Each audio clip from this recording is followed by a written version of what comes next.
Bien, vamos a, a dar comienzo al curso, si bien faltan que lleguen algunas personas más, pero bueno, vamos a cumplir con todos ustedes que han llegado a horario, así que vamos a dar por iniciado el curso. Antes que nada quiero presentarme, mi nombre es Victorio Caruana, yo soy encargado un poco de llevar adelante las acciones del instituto en cuanto al tema de educación y acá dentro de la ACTC. A mi lado se encuentra Claudio, que es Claudio Bonadeo, que es colaborador de Rafael Balestrini, también en el área de educación. Rafael es dictante de una cátedra en el ITBA, del tema de motores, en la carrera de ingeniería. Él ya seguramente les va a contar y les va a comentar sobre ese tema. Por supuesto, Rafael Balestrini, quien va a ser el encargado del desarrollo del curso, motores de alta performance, diseño, desarrollo y construcción. Veo algunas caras conocidas de gente que ha desarrollado cursos con nosotros años pasados, saben de lo que significa para nosotros este curso. Hace mucho tiempo que, por pedido de ustedes, por pedido de exalumnos, de mucha gente que siempre nos pedía un curso de motores, y bueno, gracias a la amabilidad de Rafael, a disponer de su tiempo, imaginarán que son personas con muy poco tiempo.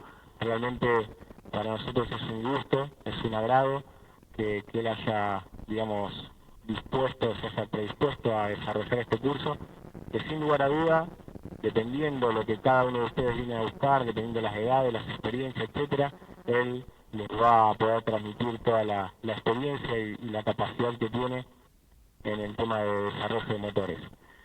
Vamos a hacer una breve introducción ahora del curso, en realidad no del curso sino del instituto. Les quiero comentar a todos ustedes y a los alumnos que están a distancia, que ustedes están viendo de que este curso, saben mejor dicho, que se desarrolla a través de internet también, para un montón de gente que está a distancia. En este curso tenemos 20 personas que están en otros lugares siguiendo en vivo este curso. Por lo tanto, hay algunas cuestiones metodológicas que tenemos que tratar de respetar para que el curso sea bueno para ustedes y también para ellos.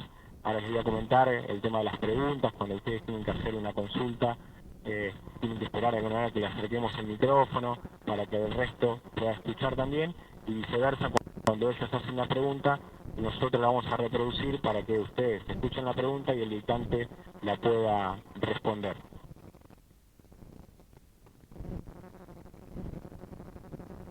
Para los alumnos que están a distancia, el audio nuestro es estándar. Ellos tienen que controlar con el volumen de su computadora, bajarlo para que no les sature.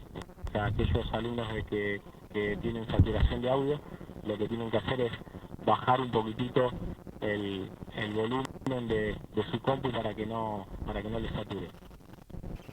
Bien, vamos a avanzar entonces con las diapositivas, así no hacemos esta presentación tan larga. La mayoría de ustedes nos conocen como institución seguramente por la web, han leído o saben a qué nos dedicamos. Realizamos formación en distintos cursos con objetivos bastante claros en cuanto a creer, o nosotros consideramos de que la actividad del automovilismo deportivo en las distintas, digamos, rubros, por así llamarlo, tanto sea el chasis, el director deportivo, el motorista, etcétera, cada vez más van a requerir de una capacitación previa como para poder acceder al automovilismo profesional. O mejor dicho, es una creencia nuestra en definitiva, porque históricamente no existe la forma de capacitarse para ingresar al mercado del automovilismo. Es como que la experiencia, el tiempo, el venir de otras categorías va haciendo que uno escale siempre en función a los resultados o a los éxitos en definitiva que se están obteniendo.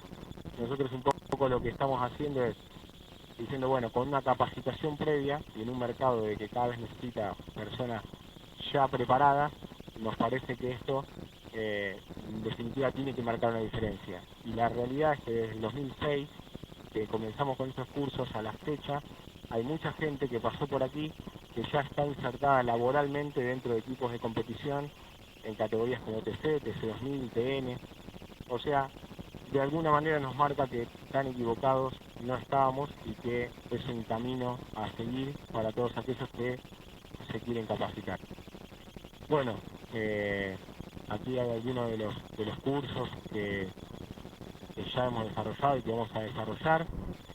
El objetivo del curso de motores puntualmente que va a desarrollar Rafael es interiorizar a la audiencia en la metodología para la investigación y la evaluación de un motor relativo a un reglamento para el cual va a ser desarrollado y su posterior fabricación. Ese es el principal objetivo que vamos a perseguir durante el desarrollo de todo el curso. Después, por supuesto, va a haber otros que se los va a comentar Rafael y que seguramente están vinculados a lo que acabo de decir. Aquí está un poco la organización interna del instituto y los medios de comunicación que ustedes tienen. Esto es algo en el cual también debo hacer mucho hincapié.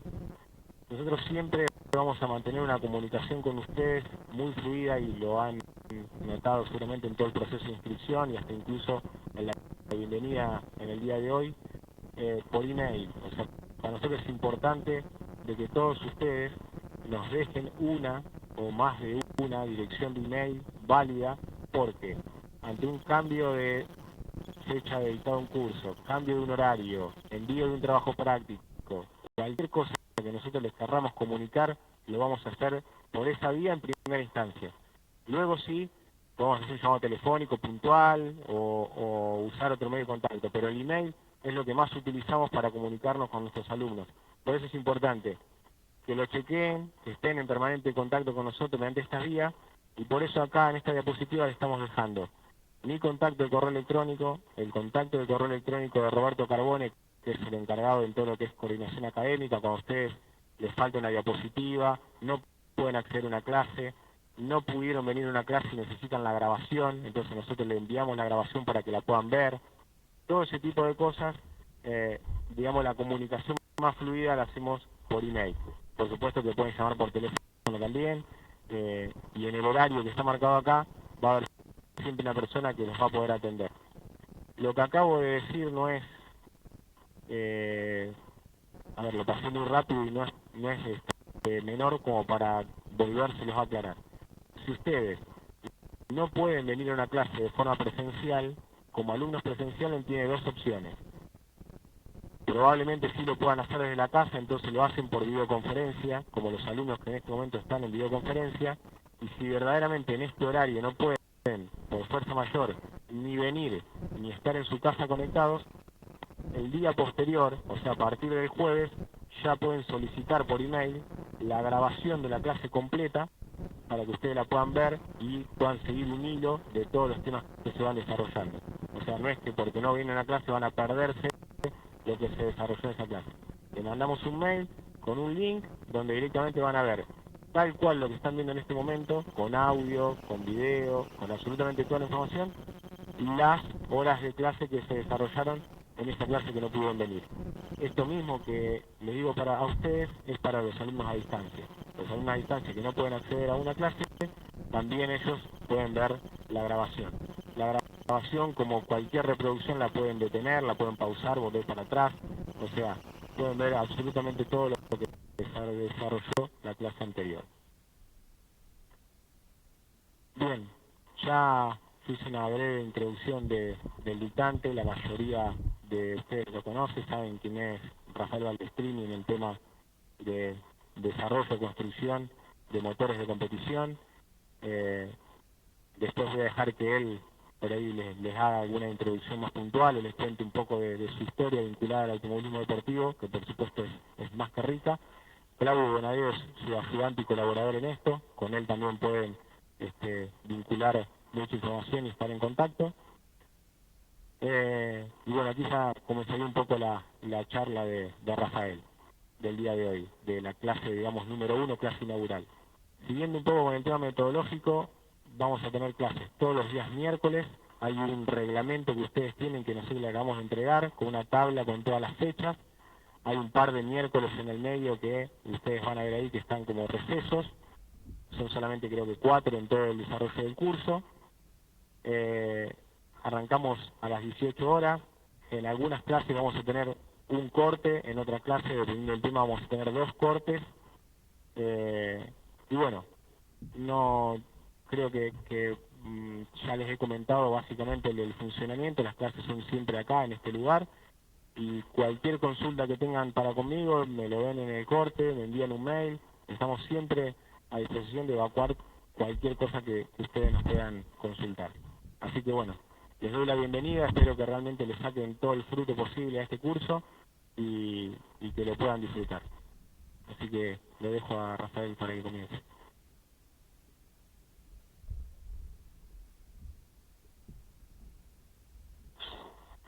Bueno, buenas tardes.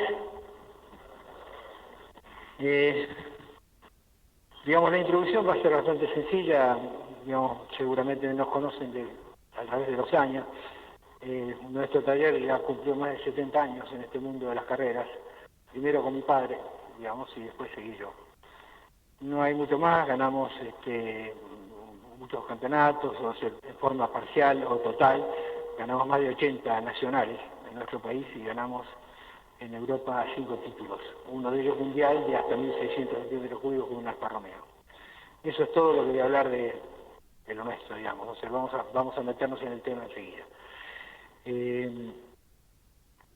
La idea, o sea, vamos a transitar un camino que es el mismo que transitamos nosotros. No hay error ni algo que me pueda olvidar porque es el camino total, digamos, y único que tenemos cuando tenemos que hacer un motor de carrera. El primer paso es evaluar, digamos, la parte reglamentaria, o sea, qué es el reglamento, o sea, cuáles son las libertades, cuáles son las restricciones y qué características tiene el motor nuestro, digamos. Hay veces que los motores parecen que no tienen el aspecto, o por lo menos las características válidas como para poder ganar, pero podemos charlar con el tiempo, han pasado cosas que son interesantes ponderarlas, digamos, ¿cierto? Si vemos las cosas sin analizar, digamos, en la época de la Fórmula 2, el campeón era un motor de Fiat de doble arboledas a la cabeza y bueno, la idea era ganarle a ese motor y alguien nos trajo con la idea de hacer el desarrollo de un motor que al aspecto sencillo, digamos, de lo que era el motor parecería que no podía haber sido nunca competitivo, que era el motor del 2500, digamos.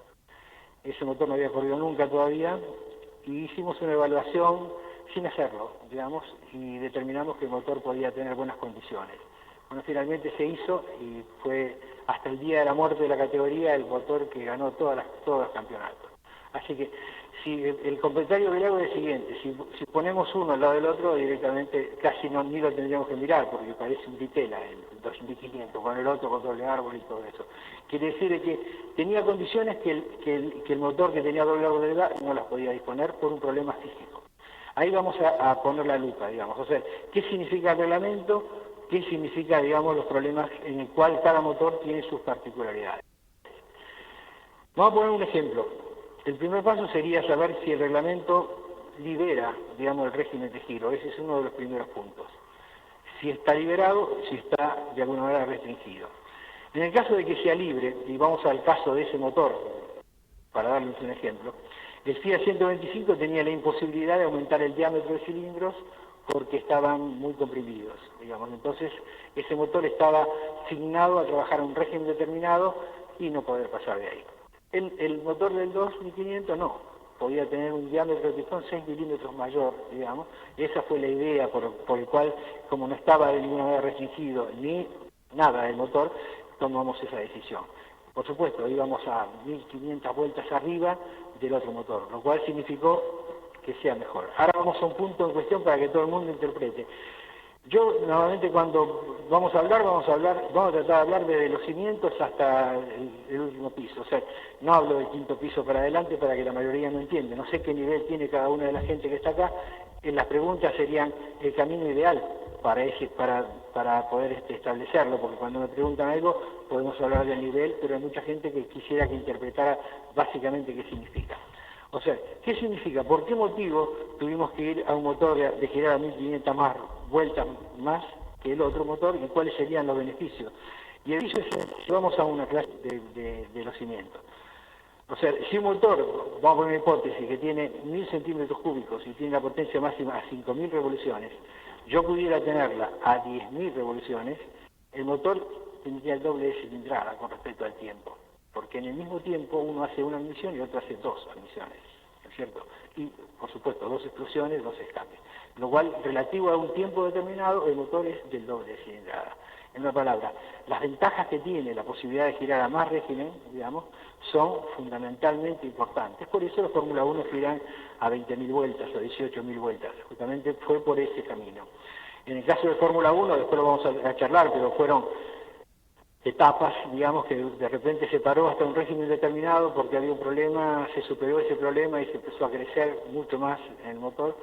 Y el tema fue el tema de las válvulas, o sea, los resortes de válvulas helicoidales tienen problemas propios, que lo vamos a analizar después, de frecuencias naturales, que hacían que el motor no pueda girar arriba de 14.000.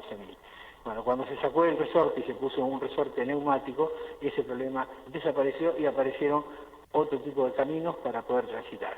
Esa es más o menos la idea, a grandes rasgos, el ejemplo que le dije de ese motor varillero con la tapa de cilindro de fundición, con todas en contra, fue mucho mejor que el otro motor y le explico cuál fue el motivo por el cual le dije a la persona que fue de Guidi en ese momento, le dije, le metemos para adelante porque va a andar muy bien, seguro va a andar muy bien. Y bueno, ese fue un punto.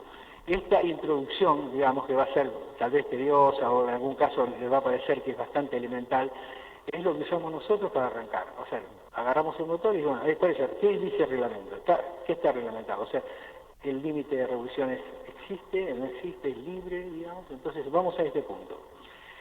En primer lugar, en el caso de que fuera libre el diámetro y carrera, tenemos que evaluar cuáles serían las alternativas de límites, hasta dónde podemos ir con el diámetro, digamos, para poder tratar de que el motor gire a más régimen. Primero tenemos que ver físicamente si al agrandar los cilindros la junta de la tapa de cilindros sellaría o nos quedamos sin espacio para poner la junta entre los cilindros. Tendríamos que ver si de la cámara de agua, digamos, al cilindro tenemos el espesor suficiente como para que el pistón pueda funcionar, y de ahí en adelante podríamos evaluar si eso es factible o no, digamos. Después existen otros caminos para resolver el problema. El largo de biela será el que corresponde, no será, digamos, o sea, para el motor que estamos haciendo, para el régimen que tendríamos que alcanzar también.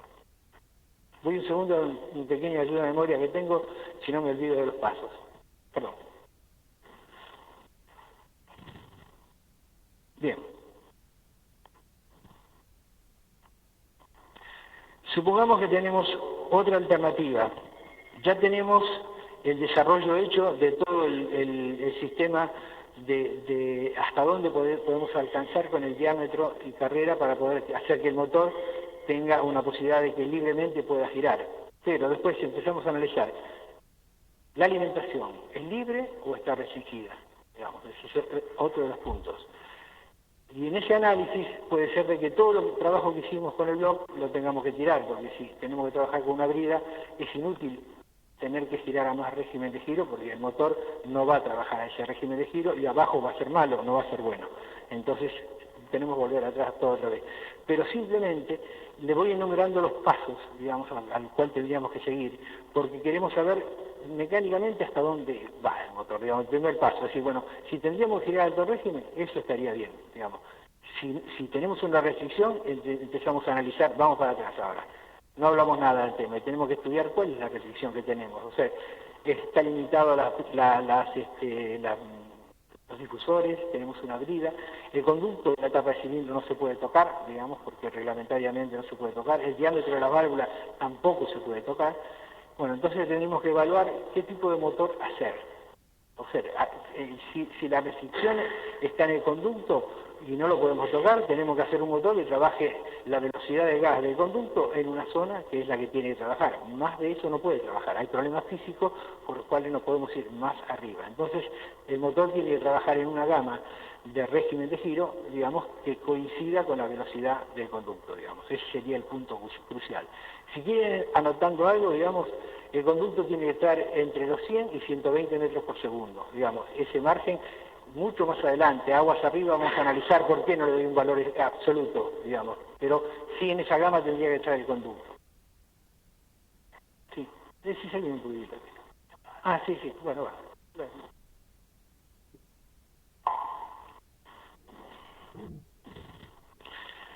Entonces, ahí directamente, si en el caso de que tengamos que limitar, digamos, el régimen de giro por la velocidad del conducto, es inútil tener que pensar en agrandar el diámetro y disminuir el recorrido, digamos, porque el motor no va a trabajar,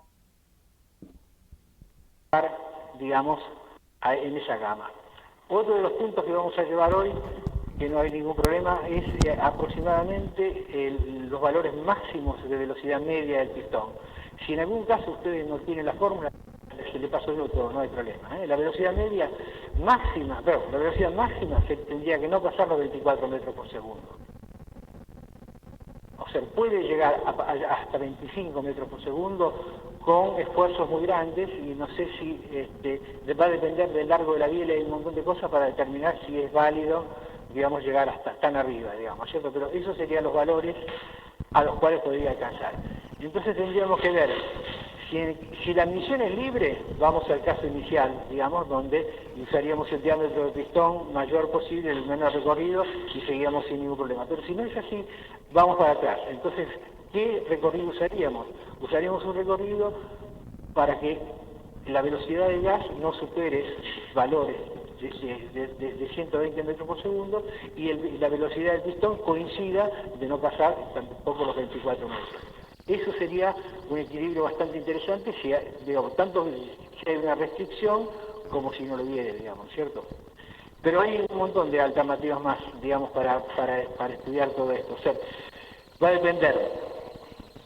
Digamos, si tenemos que tener, por ejemplo, un motor que por alguna razón tengamos una restricción, digamos, en la parte de alimentación, y tendremos que tratar de usar un motor que tenga bastante recorrido y poco diámetro, habría que ver si la biela se ajustaría, digamos, a esas características del motor, ya que tenemos que usar un motor más largo.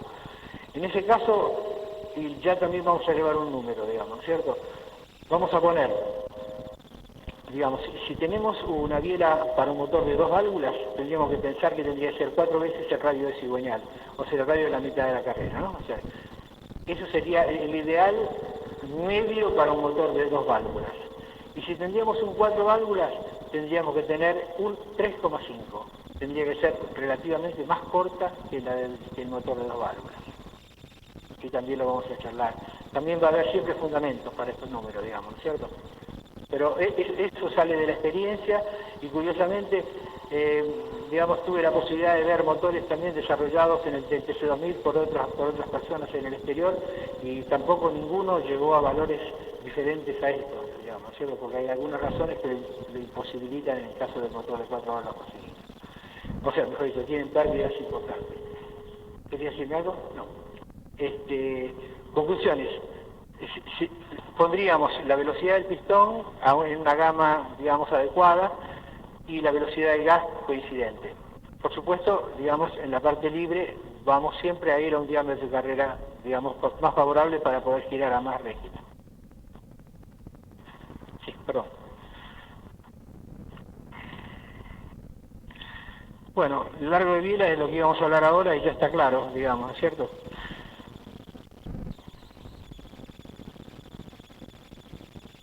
Bien, el diámetro del conducto relativo al diámetro de la válvula es un punto donde vamos a hablar también, digamos, en el tránsito De cualquier manera, no es un punto fijo ni tiene un número fijo porque ocurre de que, digamos, con respecto a la válvula del conducto, depende de la orientación que lleva, es el área que aprovecha la válvula y por ende el diámetro no tiene por qué ser el mismo, digamos, porque va a depender de la orientación del flujo, digamos. Entonces, lo hablaremos más adelante, o sea, no hay un número fijo relativo a ese punto, digamos. Siguen otras cosas, digamos, o sea, he hecho lo que quería explicarle más o menos del conducto, vamos a hablar de síntesis, ¿no es cierto? O sea, por ahora. Ahí empieza a complicarnos la vida ahora. Las relaciones de caja, digamos, son libres, son reguladas. O sea, porque hicimos un motor, hasta hasta ahora con características relativas a él mismo, digamos, pero no hablamos del empleo, digamos, lo vamos a usar para correr. Entonces puede haber cosas curiosas, como por ejemplo, que ha pasado, corríamos en Turismo Nacional en su momento y teníamos que usar la caja de fábrica con el puente de fábrica, lo cual el auto llegaba a un régimen determinado, o sea, llegaba a una potencia máxima de, si quisiéramos, de 9.000 vueltas en el motor, en el 128, pero el auto no podía pasar las 7. Entonces tiramos toda la basura de lo que hablamos, totalmente todo, tenemos que empezar de nuevo porque el motor va a trabajar en una gama que no es la gama ni que le conviene al reglamento relativo al motor ni al motor en particular, digamos, sino lo que le conviene al lugar donde va a ser empleado, digamos, que es fundamental. En ese aspecto, digamos, tenemos que evaluar a grandes rasgos qué nos hace falta. O sea, si el motor tiene una caída muy grande en los cambios, si el motor va a trabajar en un régimen muy bajo, como en este caso, digamos, era muy bajo, ¿qué motor hacer, digamos, cierto? Porque ahí vienen los problemas importantes. O sea, hace falta hacer un motor que en ese caso se podía, que tenga un rango fantástico, digamos. O sea, que fuera bueno a bajo régimen para que el auto en cuarta pudiera andar bien, porque caía, no sé, 2.000 vueltas de taller a cuarta, de la caja de 4 velocidades. Y hace falta un rango bueno, digamos, para la caída en los cambios. El motor tenía esa disposición, no habría problema.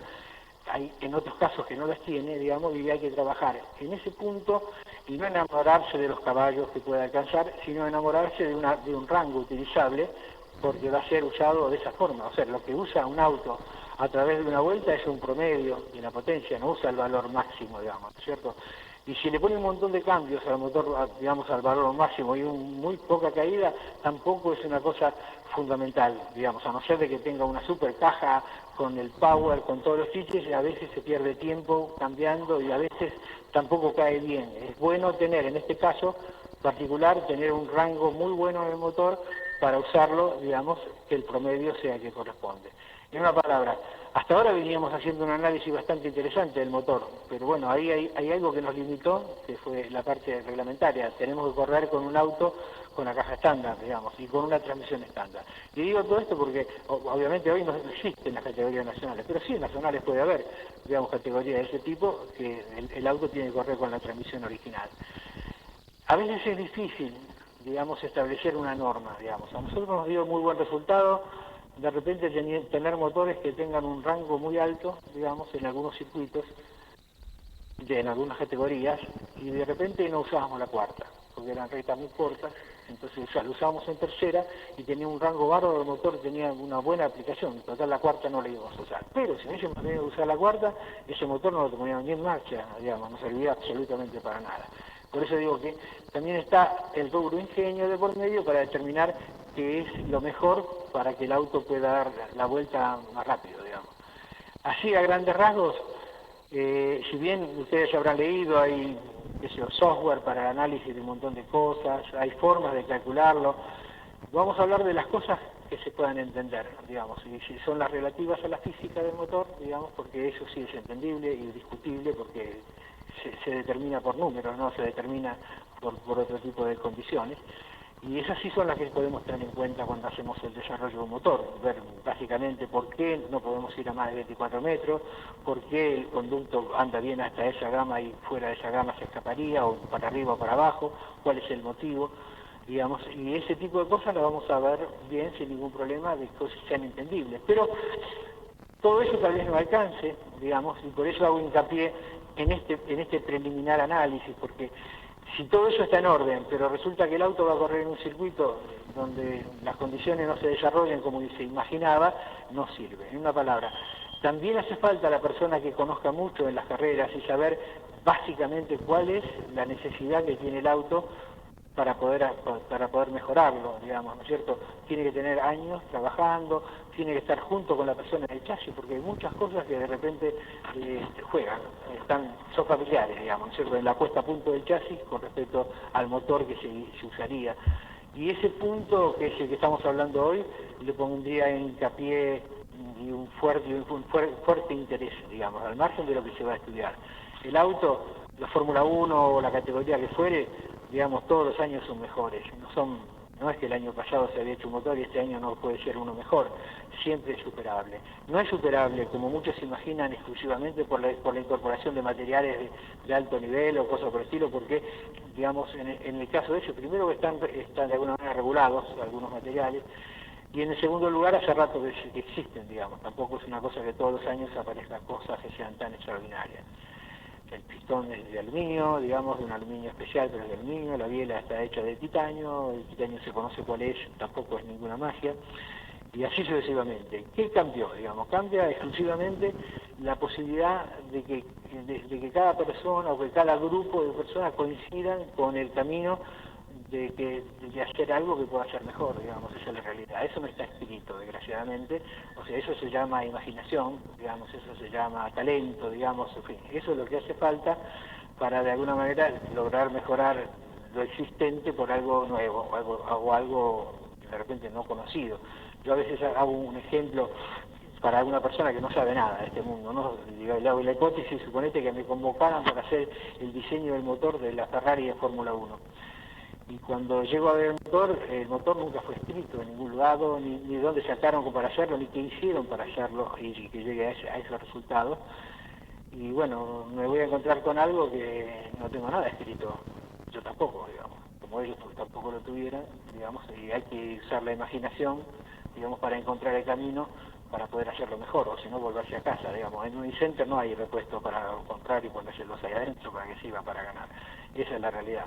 Por supuesto que el hecho de los años da la posibilidad de conocer, digamos, apoyo, tener apoyo, digamos, en algunos lugares que ellos tienen, que es muy importante, digamos, en Europa es como un país, digamos, entonces hay lugares, por ejemplo, el que hace los pistones, la empresa es algo extraordinaria, digamos, que bueno, tiene capacidad como para poder hacer una evaluación, un camino diferente o lo que fuere del diseñador. Hay empresas como Ricardo es una empresa de altísimo nivel tecnológico que es el número 1 de motores de combustión interna en el mundo, digamos, y además es aeroespacial y una serie de cosas. Tuve la suerte de estar un día entero ahí adentro y conocerlo. Ellos venden software que se llama Wake, el software que se usa para simular las condiciones del motor. Si uno quiere cambiar una cosa y la otra, eso se puede arrimar bastante a los resultados. De cualquier manera, todo eso es una herramienta que también puede alcanzar y tener cualquiera, no es privativa de uno solo. Es muy caro todo eso, lo usan las fábricas de autos, la mayoría, todos usan el software ese de Ricardo.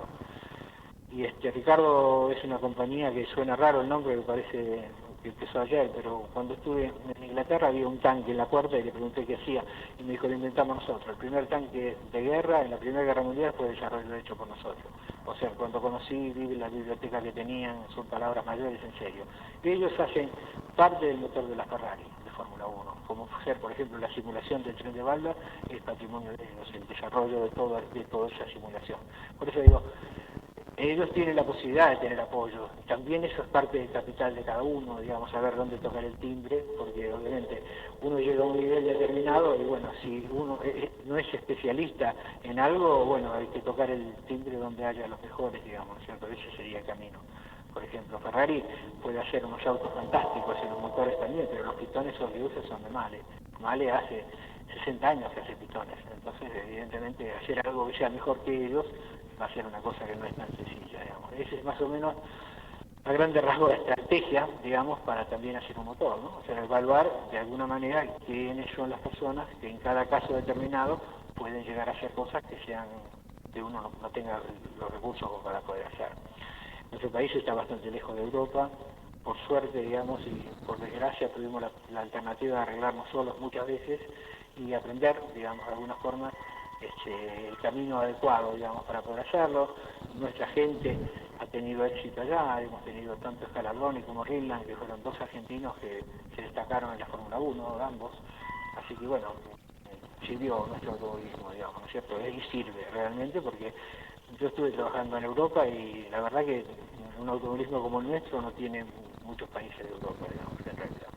Solamente Inglaterra tiene un país, que es un país que tiene un automovilismo importante, pero después el resto no, como que no le gusta la carrera de auto.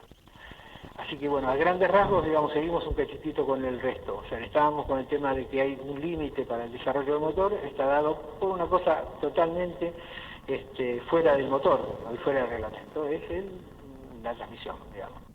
Una es, digamos, el hecho de que tengamos una cierta limitación con respecto a la caja y otra al diferencial, digamos, son dos cosas diferentes, ¿no es cierto? La caja la podemos atacar en un punto, el diferencial es otro punto, ya definitivo. El diferencial sería totalmente una catástrofe, o sea, nos limitaría exclusivamente a trabajar en una gama de motor y no escaparnos de ese lugar si los circuitos tuvieran una longitud como para llegar en la marcha máxima a la velocidad máxima. Si son cortos, podríamos usar una estrategia como la que hablamos recién, con éxito sin ningún tipo de problema. El otro punto en cuestión, pero voy a tomar un poquitito de agua, tengo la boca seca. No estoy acostumbrado a hablar tanto, perdón.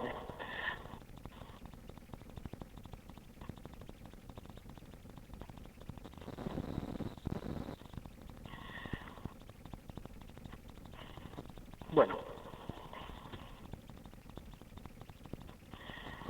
si tendríamos una caja, digamos, libre y el diferencial nos limita, ahí estamos perdidos. Si fuera al revés, digamos, si la caja fuera estándar y el diferencial fuera libre, tenemos más posibilidad de trabajar en el motor para una gama en la curva de potencia que se ajuste más a las características arriba enunciadas. O sea, si vamos a hacerlo girar más régimen, digamos qué características en general tendría. Y después vienen otros tipos de alternativas para tener en cuenta, digamos. Una de ellas sería tracción delantera o tracción trasera, digamos. Aunque parezca mentira el motor, es lo mismo, ¿no? Pero no es lo mismo para la pista, digamos. O sea, las características de uno y otro no son exactamente iguales. Para una tracción delantera, digamos, me ha pasado de trabajar en un motor que tenga una curva fantástica, mucha potencia, bajo régimen, y después me di cuenta que la pista no nos servía. O sea, el auto, sobre todo una categoría como el TC2000, que tiene máxima de arriba de 300 caballos, en tracción delantera hay que hacer apoyar la rueda de adentro y la rueda de adentro no se apoya, digamos, o sea, no aguanta la posibilidad de la tracción, de la fuerza que tiene. Entonces, esa característica lo que nos hizo es ir para atrás, en vez de ir para adelante, porque el piloto se sentía incómodo, era muy sensible cuando doblaba a tener que tocar el acelerador. Ni bien tocaba el acelerador, patinaba, entonces, o sea, cuando patinaba me decía, ¿qué hago? ¿Suelto o lo sigo dejando patinar hasta que salga el auto? O sea, no pierde tiempo de la misma manera, o sea, no hay alternativa, o sea, es un punto crucial, o sea, ese es un punto crucial. Por eso digo que ahí entramos, hasta ahora veníamos bien con el motor, ¿no? Ahora nos mandó al diablo dos cosas, el puente, la reacción de puente, y ahora dónde lo vamos a usar, ese es el punto en cuestión. Si es así, digamos, vamos a tener cuidado, digamos, de qué hacer con la curva de potencia. Digamos, ahí no nos sirve una curva de potencia que haga que el motor tenga mucha fuerza bajo régimen, porque no juega en contra, digamos.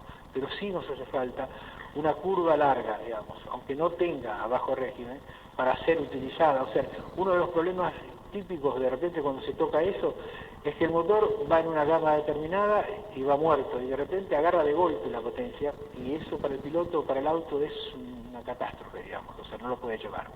Entonces hace falta que no tenga esas características, que tenga una curva larga y con tendencia a que no sea muy bueno a bajo régimen, digamos.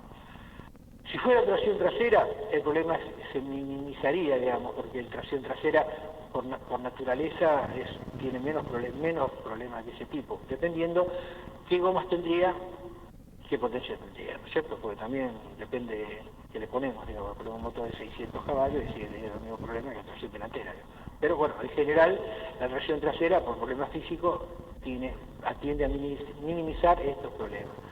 Ahora, ¿tienen o no blocante? Digamos, ese es el otro punto de cuestión, porque ahí lo solucionamos. Si la tracción delantera tiene un buen blocante, por ahí jugamos un cachito mejor. Pero así todo le aseguro que no, con el blocante y todo no hay forma de que la rueda esa, digamos, aguante algo de tracción, digamos, el auto patinaría sin lograr ninguna duda. Patinaría las dos, curiosamente, no esa sola. Una vez hicimos una prueba en el kilómetro, digamos, y salíamos 6.500 vueltas en tercera y patinaba la rueda, o sea, en tercera de derecho. Digo, la puta, doblando debe ser una porquería.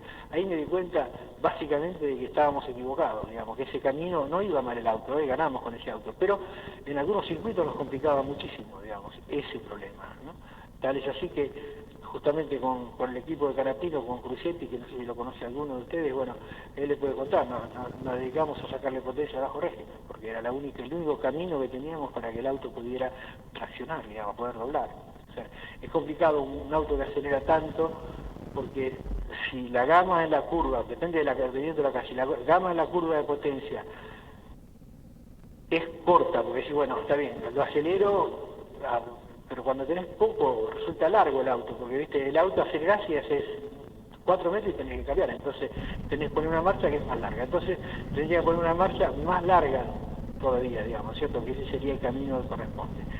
Si es más larga, digamos, el motor sí tendría la posibilidad de tener menos potencia, siempre y cuando esa potencia le sirva, porque si por alguna razón dobla y lo acelera y patina, estamos perdidos completamente. Hay circuitos que tienen muy poco grip y ese problema es fantástico en el auto, digamos, lo tienen y hay que tratar de resolverlo de alguna manera.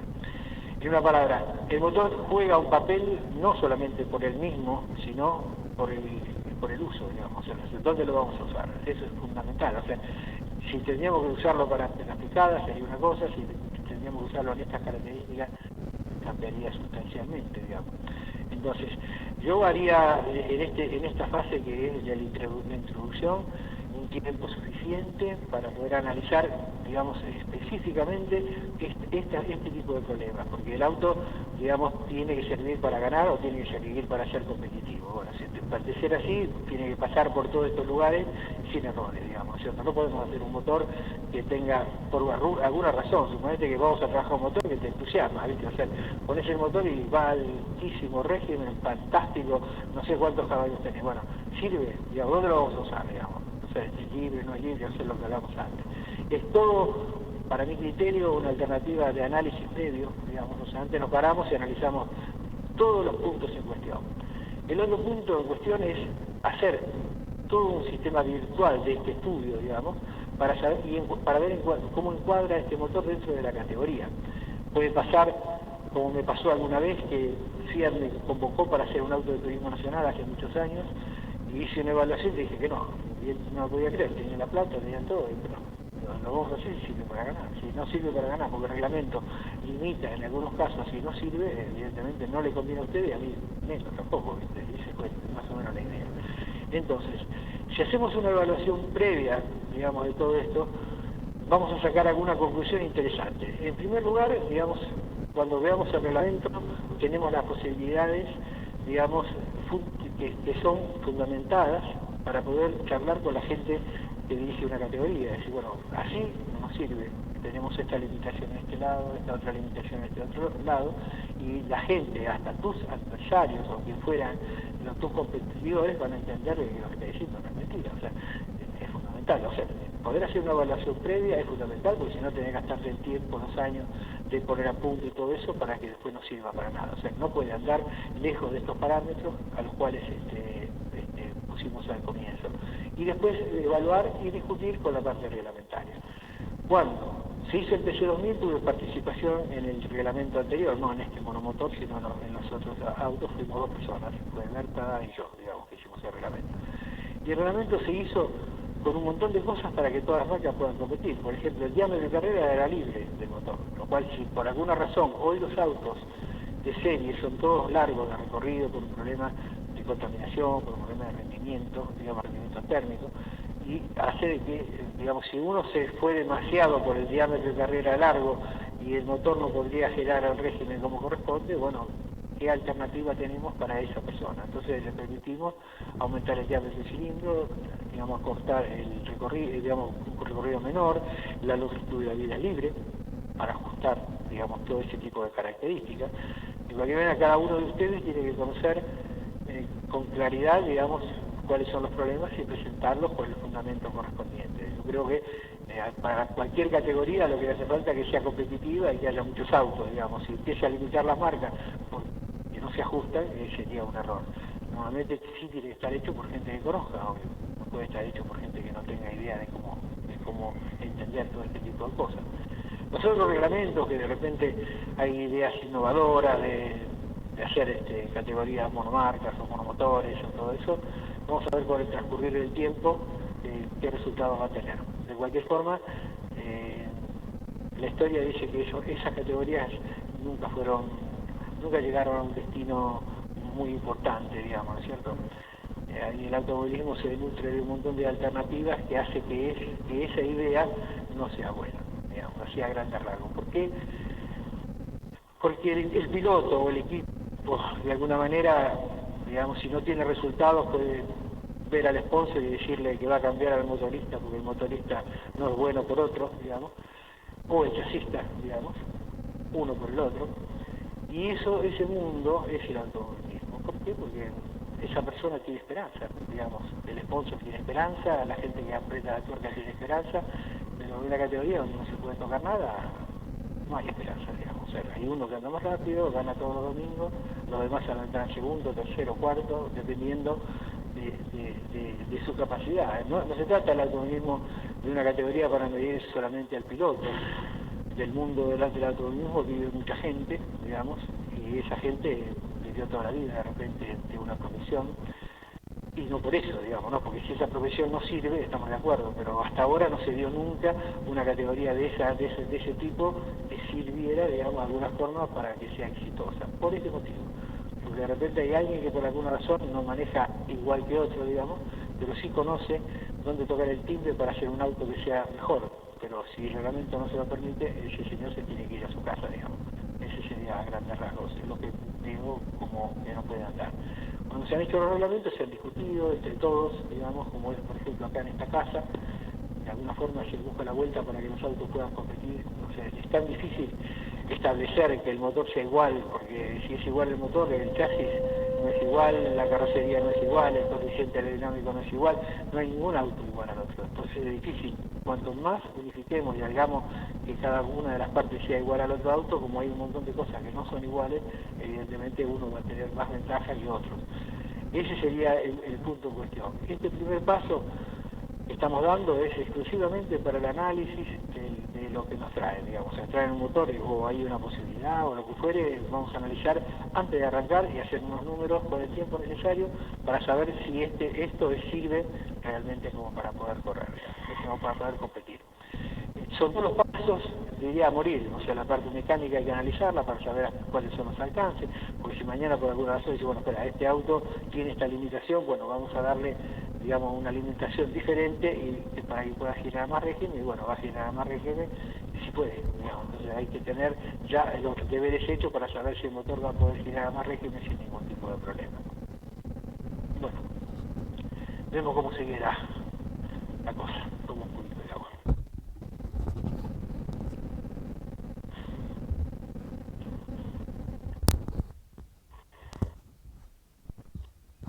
Bueno, podemos empezar el tema de... Vamos a arrancar, la introducción ya está, digamos, vamos a empezar a hablar ya directamente del motor. ¿Cómo seguimos? O sea, lo primero que haríamos es el block, digamos, vamos a analizar qué hacemos para el mecanizado de un block, y qué tenemos en cuenta, digamos, al respecto.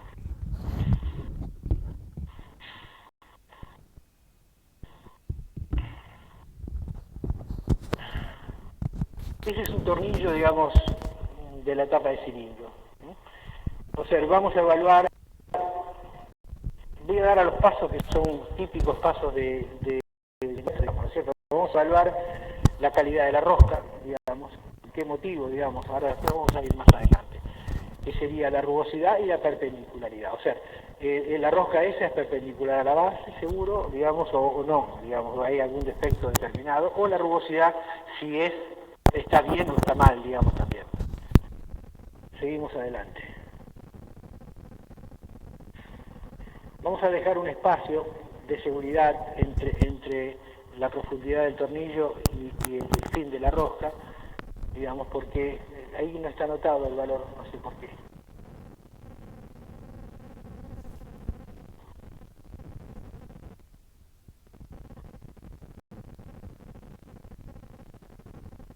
Bueno, eso es entre 4 y 5 milímetros aproximadamente lo que tenemos que tener de margen. Y en la parte superior aproximadamente tiene que quedar un milímetro y medio, digamos, la rosca por debajo de la base superior, porque si no el filete se apoyaría, digamos, si tira sin hacerle el rebaje ese. Seguimos. Ahí están los valores, o sea, 1,5 en la parte superior. Sigue, a ver. Bueno, hasta ahí vamos con la rosca. Vamos a parar un cachitito antes de seguir con esto.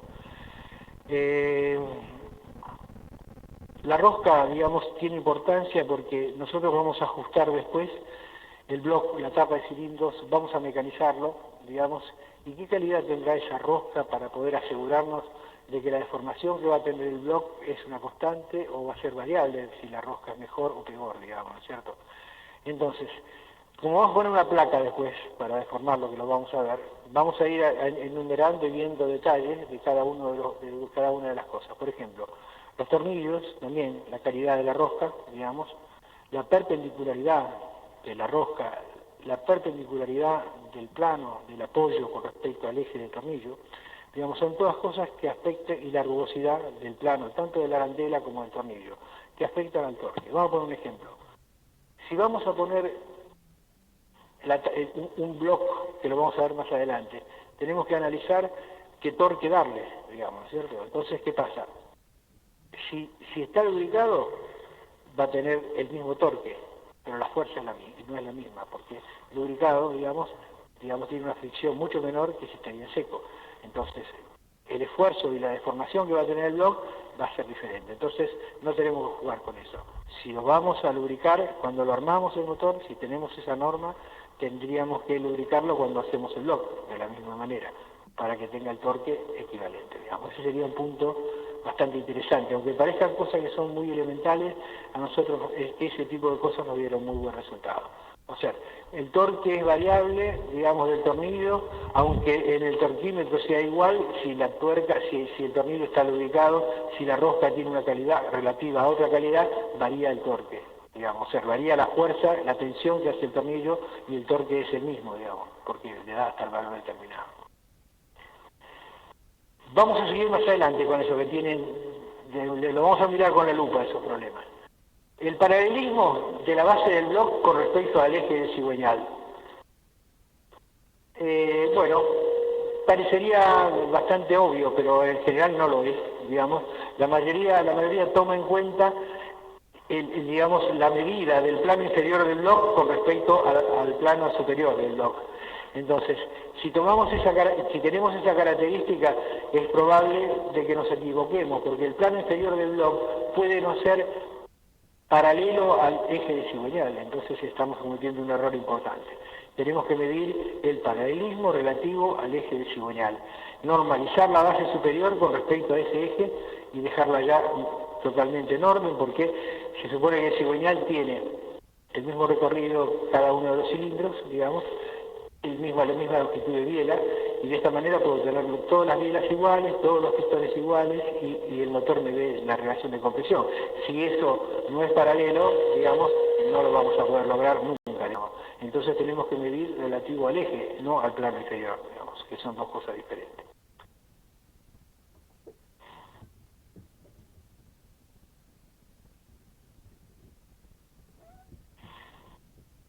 ¿Acá estoy bien? Acá, digo, ¿está bien esta zona? ¿De acuerdo? Sí.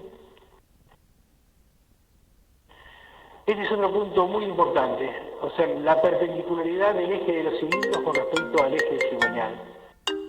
Eso parece también una cosa tonta, pero, digamos, si lo podemos analizar, imagínense si eso no está en su línea, digamos, el pistón se tiene que desplazar sobre el eje no perpendicular, consumiendo una energía determinada, porque si desplaza a esa velocidad el pistón de un lado hacia el otro, digamos, consume una potencia, digamos, para poder hacerlo.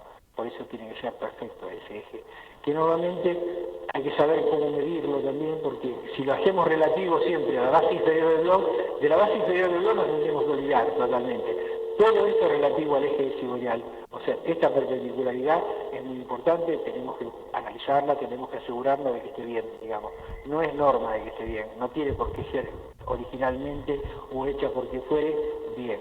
Es probable que la máquina tenga problemas, es probable que un montón de cosas y hace que esto sea una pérdida. En muchos casos hay personas que de repente dicen, no, yo lo puse y este blog es mejor que este otro blog. Lo veo por todos lados, está igual, pero no está igual, algo tiene, digamos, para ser diferente. Y estos son detalles cruciales, muy importantes para tener en cuenta, digamos, ¿cierto? Para buscarle la vuelta.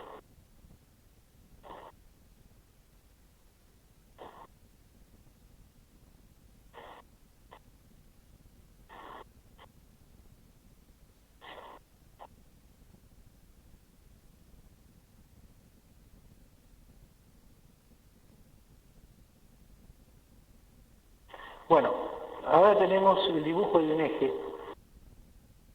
Ese eje es para otro punto, digamos. Sirve para medir, digamos, el paralelismo de las dos caras, porque si de la parte superior hasta el eje le mido la distancia, puedo medir exactamente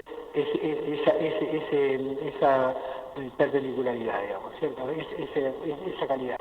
Y además nos sirve porque el eje S lo pondríamos dentro de donde va el alojamiento de los cojinetes y veríamos de esa manera si el bloque está en línea o está deformado. Porque si nosotros medimos cada uno de los alojamientos con un comparador, es probable que nos dé bien la medida, pero hay que ver si están bien en el espacio, de repente están mal, porque el bloque está mal, está deformado, y eso es otra pérdida que tiene el motor, porque si el cigüeñal no apoya entre todos los cojinetes bien, el motor no rinde, o sea, tiene también una pérdida de potencia por ese fenómeno. Normalmente ese eje tiene que ser unas 4 centésimas más chica que el diámetro, digamos, del alojamiento, porque para que pueda girar, porque no hay nada tan perfecto, con 2 centésimas no gira, vale una palabra, porque hay ciertas imperfecciones como para limitarnos. Bueno, vuelvo a decirles, o sea, si lo quieren medir, digamos, no sería difícil para medir, digamos, el paralelismo de las dos caras, porque con un calibre de profundidad y altura que hay digitales, apoyado en la base del cilindro, nos apoyamos sobre el eje este de un lado y del otro lado, y podemos saber exactamente qué diferencia hay entre el eje cigüeñal, digamos, y el plano superior. Si en la misma máquina, digamos, dejamos con el eje este sin problema y lo medimos previamente, comparamos con el comparador la base y sabemos que esta parte hay que sacarle 3 centésimas, suplementamos el log para que quede más alto esas 3 centésimas y entonces cuando la rectifiquemos nos va a quedar perfectamente paralelo a ese eje, digamos.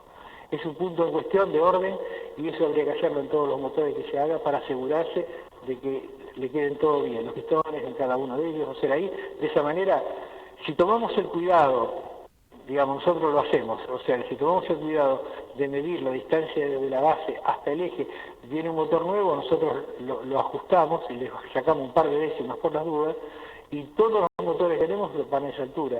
Entonces, además de que sirva que todos sean iguales, es intercambiable, o sea, podemos sacar los pistones de ese motor y ponerlo en cualquier otro motor, o armar un motor nuevo con todas las partes sin ningún tipo de problema, sabiendo que nos va a quedar ya con un volumen la cámara de combustión sin ningún tipo de problema, y esa es una forma de cortar camino. Si no, cada motor es un mundo, para cada motor es un problema. Después hay otro fenómeno que es la tapa de cilindro, ¿no?, que determina el volumen, digamos, de la cámara y de cada una de las cosas. Pero bueno, ya no ajustaríamos nada más que el pistón, dejaríamos ya la zona de laminación todo en orden porque con respecto a la base estaría en orden.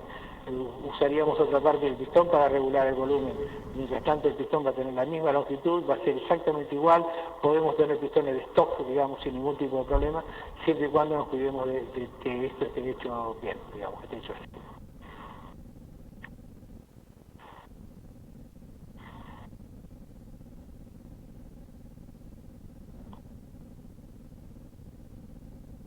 Bueno, ahora vamos a poner una placa, que es esa que está ahí, que habrán visto en muchos lugares la tienen ya, digamos, para deformar el bloque, digamos. El bloque tiene varias deformaciones, digamos. Una de ellas es esta, que es digamos, la que genera el torque de los tornillos. Otras son la térmica, digamos, que el calor hace que tenga una forma determinada. y la tercera es la mecánica, que es la carga lateral del pistón con respecto a las paredes, generando deformaciones. Esas tres son las que tiene realmente un bloco.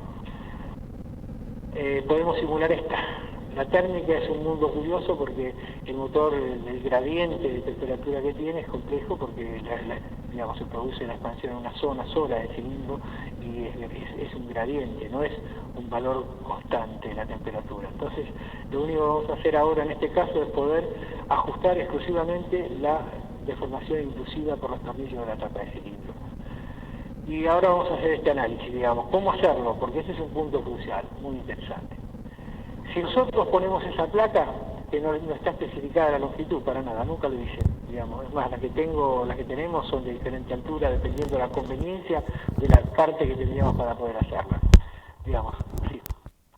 Sí.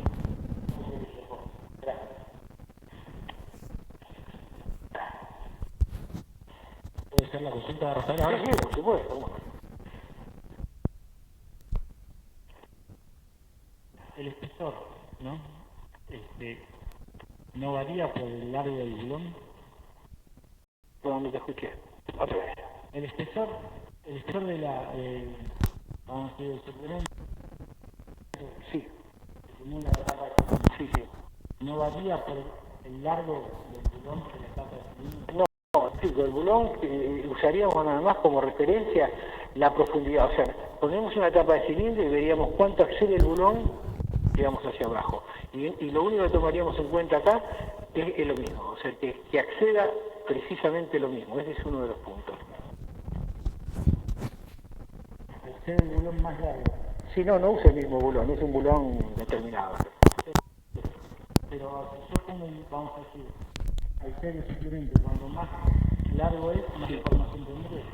No, depende, o sea, digamos, la deformación del cilindro es patrimonio no del bloque mismo, sino de las dos cosas, del bloque y de la plancha superior, ambas, digamos, no es una sola, están vinculadas, digamos, o depende de que se deforme, porque uno sí le pone un bloque macizo, pero tengamos en cuenta una cosa, el acero es como la goma, o sea, si le metes una carga lo vas a deformar, digamos, o sea, no parece que fuera imposible que se deformara, pero también se deforma. Pero ahora viene la historia de cómo haríamos para hacerlo, ¿viste? Ahora voy a hacer el comentario. Digamos, todas estas preguntas creo que las vas a ver ahora. O sea, el primer paso que haríamos es tomar la tapa de cilindros, digamos, la junta a usar, que estamos usando, que es la que nos va a dar resultado. Sobre todo le recomiendo usar la junta de ese tipo multiláminas, esas son las mejores de todas. Entonces, ponemos la tapa de cilindros, la montamos sin el cigüeñal, sin los pistones, sin la viga, sin nada, y apretamos la tapa de cilindro con una secuencia determinada, digamos, que es normalmente elegida por el fabricante de cada motor. Al valor de torque determinado. Ahí empezamos el primer problema, que es el torque. Otra vez vamos a hablar del mismo fenómeno. Ahí se nos suman más problemas, porque el tornillo, la carga, la cara, la rugosidad y una serie de cosas.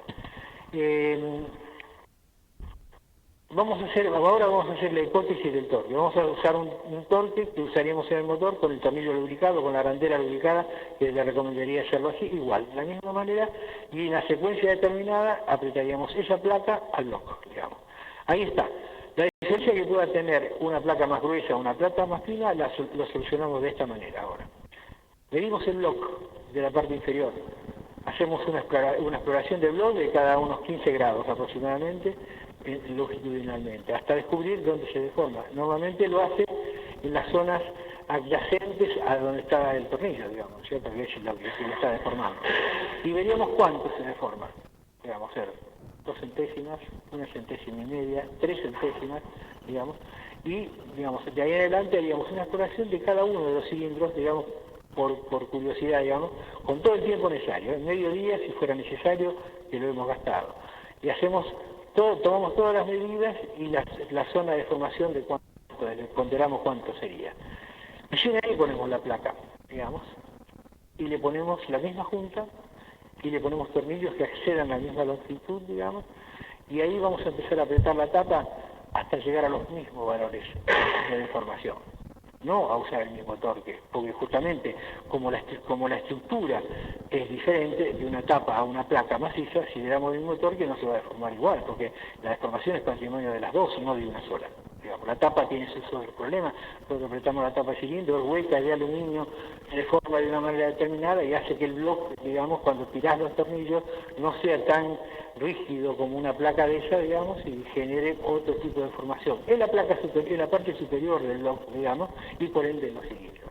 Entonces, el secreto es poner una placa, digamos, y copiar, digamos, previamente la deformación del bloque que lo medí con la tapa de cilindros que va a usar, y después anotaría en la placa exactamente el torque que voy a usar. Eso sería el secreto, digamos, no tiene más vueltas que esa, porque por lo menos solucionamos ese problema de deformación, lo solucionamos de esa manera, digamos. Después, la térmica, vamos a algún remedio, digamos, existe, habría de trabajar con el motor a la menor temperatura posible. Ese es un punto crucial, digamos.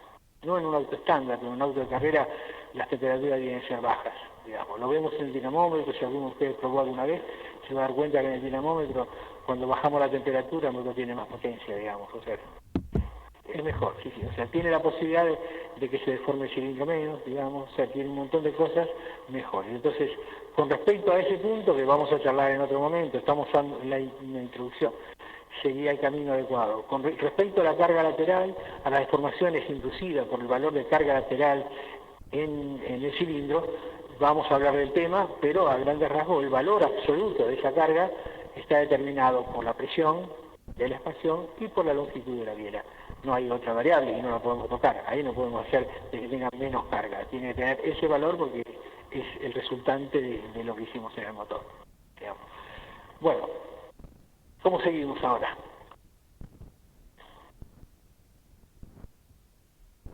Oh, ya estamos cerca, mira.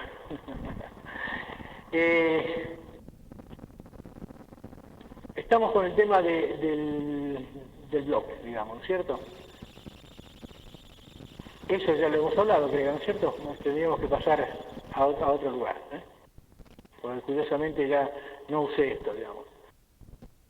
Ahí vamos a meternos un cachillito en la parte teórica, digamos. Yo no quiero meterme mucho en eso, pero creo que es muy interesante que conozcan. Ustedes vieron que la mayoría de los autos hoy no tienen, no se reaprieta la tapa de cilindros. ¿Alguien tiene idea de cuál es el motivo? ¿Cómo? Sí.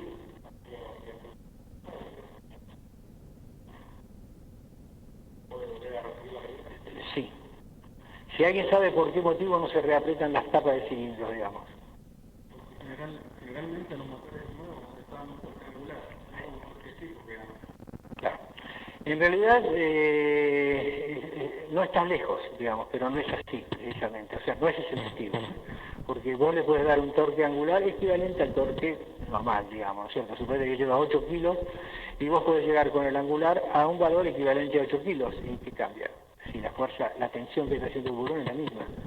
Porque uno se reaprieta y otro no. O sea, esa es la realidad. Sí que hay que hacerlo angularmente, pero no por ese motivo. Porque con el ángulo podés llegar a hacer lo mismo, exactamente igual, digamos, ¿viste? Porque con el ángulo se aprietan un montón de motores, de bulones del motor, no solamente la tapa de cilindro. ¿No es cierto? En muchos casos, digamos.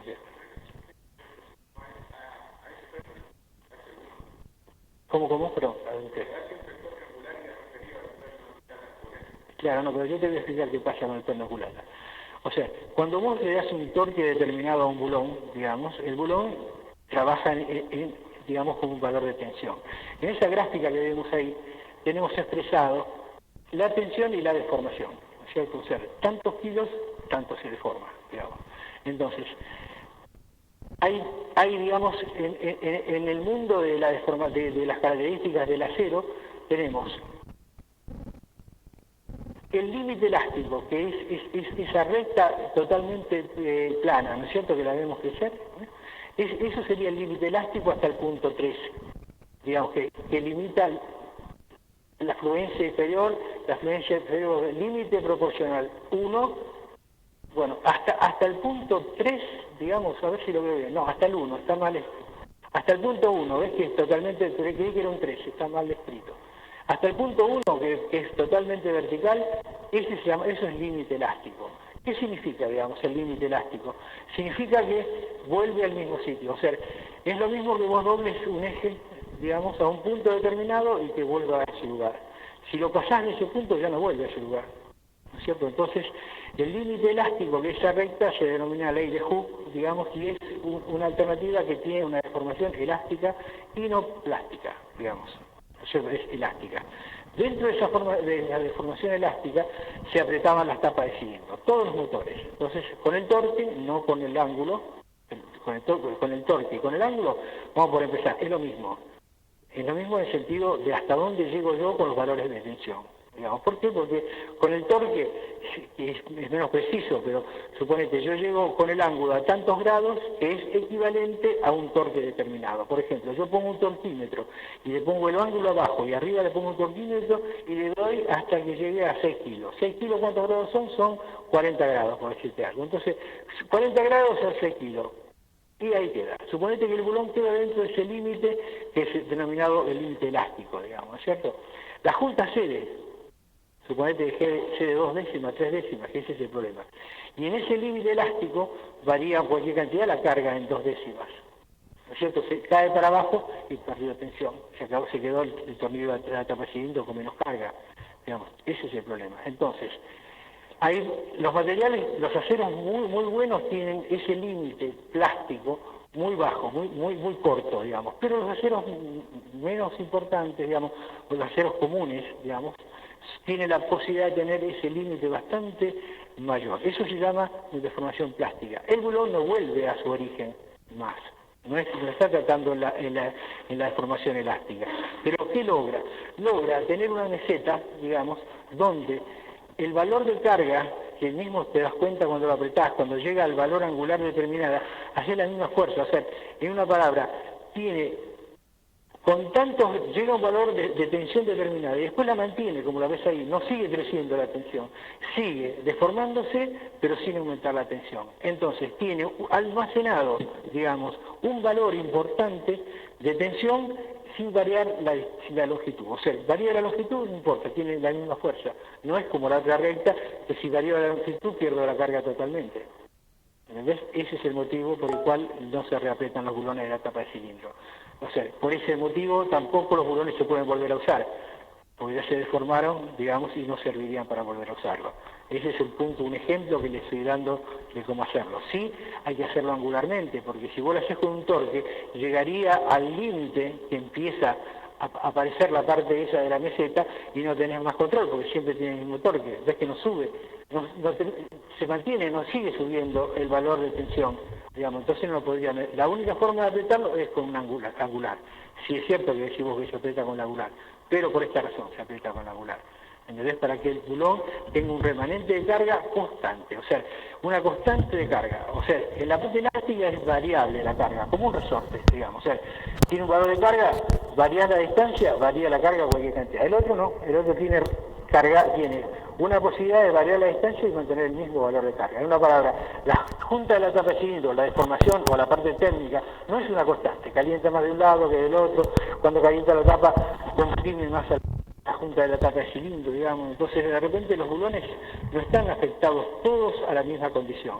Y la ventaja que tiene el sistema es que lo ajusta él, porque como puede variar la distancia y no varía la carga, digamos, sin ningún tipo de problema, se mantiene el mismo valor de carga y el motor no es necesario ajustar la tapa y todos tienen la misma tensión, no cambia. No sé si lo entendiste suficientemente bien, ¿viste? Pero ese es el motivo. Sí. Por eso en los motores más viejos siempre se dice reapretar la tapa porque no especifican el grado angular de apriete. No entendiste. El ángulo y el torque es lo mismo. Vamos a la misma alternativa. O sea, el torque es lo mismo, te explico. Porque cuando vos tenés el bulón, ¿no es cierto? Con el torque fricciona, digamos, llega a un punto y salta, digamos, se acabó. Cuando yo pongo un ángulo, el plano del tornillo es un punto de restricción, digamos. Cuando le doy ángulo, el tornillo se enrosca y el bulón se estira. Los valores tensionales de uno y el otro son coincidentes. La misma presión, ¿cómo explicarlo? Sí, en la parte elástica sí, digamos. En la otra parte, en la parte plástica no.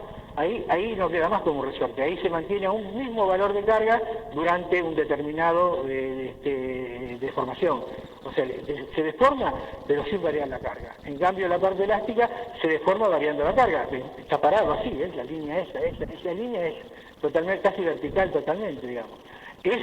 El bulón puedes usarlo toda la vida, sin ningún tipo de problema. Pero lo que hace es, al variar la longitud, varía la carga proporcional a lo que lo vas a variar. En cambio la otra no, como es paralela, digamos, a la deformación, mantiene valor de carga. No sé si está claro, porque él no lo entendió, digamos. Te explico, antes es igual que ahora. Digamos, lo único que estos valores de deformación plástica no la puedes hacer con el torque, porque llegás a este punto, al punto 2 o al punto 3, y el torque va a ser siempre el mismo, digamos, el bulón se va a estirar, que es lo que sentís cuando un bulón antes de romperse, Es como que hablamos. No, que no se blanda, es como que mantiene, ¿viste? Eso. Y el torque, digamos, como eso no lo podrías ver con el torque, pero sí con el ángulo, entonces el ángulo va a un torque determinado y después angularmente llevas a esa condición, digamos, al tornillo, que es de un valor constante de carga por una deformación grande, digamos. O sea, puede deformarse o variar la longitud bastante, digamos, suponete que sea, si el bulón llega al máximo y vos le das, digamos, por decirte algo, 30 grados más o una cosa por el estilo, son unas cuantas décimas que pueden variar en 30 grados, tiene el mismo valor de carga. O sea, esta que se dio, digamos, el tornillo fue para abajo exactamente con el mismo valor de carga que tenía. O sea, en cambio, si trabajas en límite elástico, si vos varías esto, varía la carga a cualquier cantidad. Ese es el motivo fundamental. Tal vez no sea mi charla, digamos, específica para lo que vienen no, estoy hablando de algo que no sea específico de lo que vienen a ver, pero quiero que sepan cuál es el motivo por el cual un motor de serie no se aprieta la tapa de cilindro, porque no lo van a encontrar escrito. Se hizo, pero como que una norma total y nadie sabe cuál es. Todos pensaron que era la junta no es, o sea, no es el torque tampoco, porque yo llego a los mismos valores de torque con el ángulo.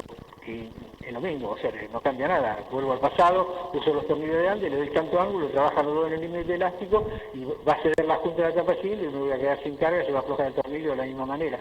La única forma que no lo haga es porque descubrieron de usar un material que tenga una fluencia mucho más larga, digamos, que son los materiales comunes, digamos, y bueno, de esa manera lograron solucionar ese problema para no tener que reapretarlo. Nosotros en los autos de carrera nunca lo usamos, o sea, siempre usamos el bulón convencional, digamos, y lo apretamos con ángulo, digamos, pero elástico. Si cede la junta tenemos que respetarla, pero siempre vamos digamos, al valor elástico, no vamos a la fluencia, porque son bulones que nos sirven para recambiarlos, porque son bulones que están muy bien hechos, y de esa manera podemos confiar en que los valores sean los que corresponden, porque cuando trabajas en esta parte de fluencia, tiene que estar muy bien hecho, porque dependiendo del ángulo, si el bulón tiene una décima más de diámetro, la tensión que va a tener es mucho mayor que si tiene menos, digamos, ¿no es cierto? Porque el ángulo determinado no es el torque, digamos, tiene que estar todo en orden para darle el valor correspondiente. Esas más o menos son las características de lo que es un acero, digamos, ¿no es cierto? Así trabaja. Pero podemos ponerle alguno más aliado. ¿Tenés alguna curva? Este es un bulón común, ¿eh? Y este es un bulón especial, digamos. No están en la misma altura de la tensión. Y ese tendría, por ejemplo, el doble de resistencia con respecto a este, que tiene una fluencia mucho mayor. Esos son bulones especiales, y estos están hechos de un material muy malo, digamos, que no es buen acero, pero que tiene esa característica propia que hace que no sea necesario apretar la tapa de cilindro, digamos. Ese sería el camino en cuestión. Eso sería la base. O sea, yo diría de que si vamos a hablar de una cosa muy bien hechita, o sea, tenemos que establecer primero un valor de torque determinado y después empezar a simularlo. O sea, si sabemos que el valor de torque es uno determinado, entonces poner un torquímetro y, digamos, una llave de ángulo y sobre la llave de ángulo un torquímetro. Entonces ver específicamente, no de un solo tiro, o sea, normalmente cuando se aprieta la tapa de cilindro, cuando se aprieta el block o esta misma placa, usar por lo menos 3 apretadas, digamos, ¿no es cierto? Y ir graduándolas para no darle una deformación, digamos, a la primera entrada. Y entonces de esa manera puedo saber qué valor angular darle aunque trabaje con el límite elástico. Pero en vez de usar el torque que tiene que ver la rugosidad del tornillo, la perpendicularidad de la cabeza, la rugosidad que tiene la rosca y los planos, el ángulo, digamos, angularmente no me interesa más eso. Porque yo lo pongo y le doy tanto ángulo y se va a meter ahí adentro, se va a estirar tanto y se acabó el problema. O sea, es mejor el sistema de ángulo decididamente. Hay un sistema mejor aún para verificar el torque, que es medir la longitud del tornillo, digamos, cuando es factible hacerlo. Porque ahí vemos esta relación directa. O sea, sabemos exactamente que en esa deformación tenemos tantas tensiones, la vemos de cálculo, digamos, podemos ver exactamente cuánto se deformó y ver exactamente qué valor tensional va a tener. Entonces, directamente no miramos nada más que la longitud. Sabemos que lo apretamos en un estado variable, digamos, hasta lograr una longitud determinada, digamos. Esa sería ideal, pero un tornillo de la biela no podemos medirlo, porque por ahí sí se puede medir, pero por ejemplo la tapa de cilindro no podemos medir, no hay forma de medir la longitud. Entonces el ángulo sería el camino adecuado, digamos. Ahora, los motores de serie están también con ángulo, pero con tornillos específicos para trabajar dentro de esa zona plástica, que es la que genera un valor constante en la carga.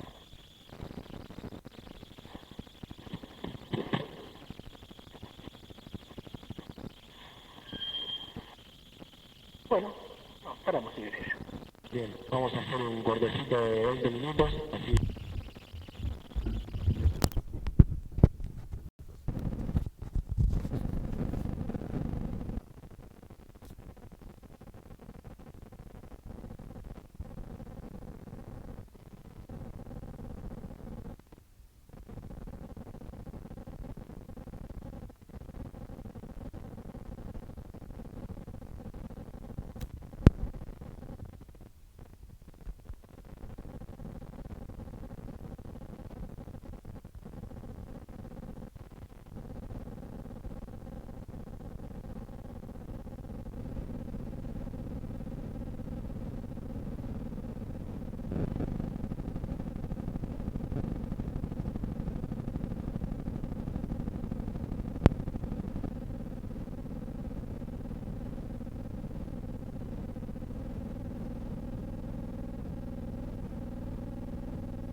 Bien, vamos a dar comienzo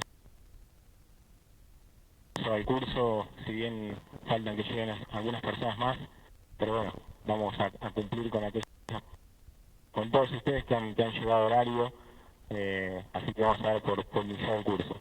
Antes que nada quiero presentarme, mi nombre es Victorio Caruana, yo soy encargado un poco de llevar adelante las acciones del instituto en cuanto al tema de educación y acá dentro de la ACTC.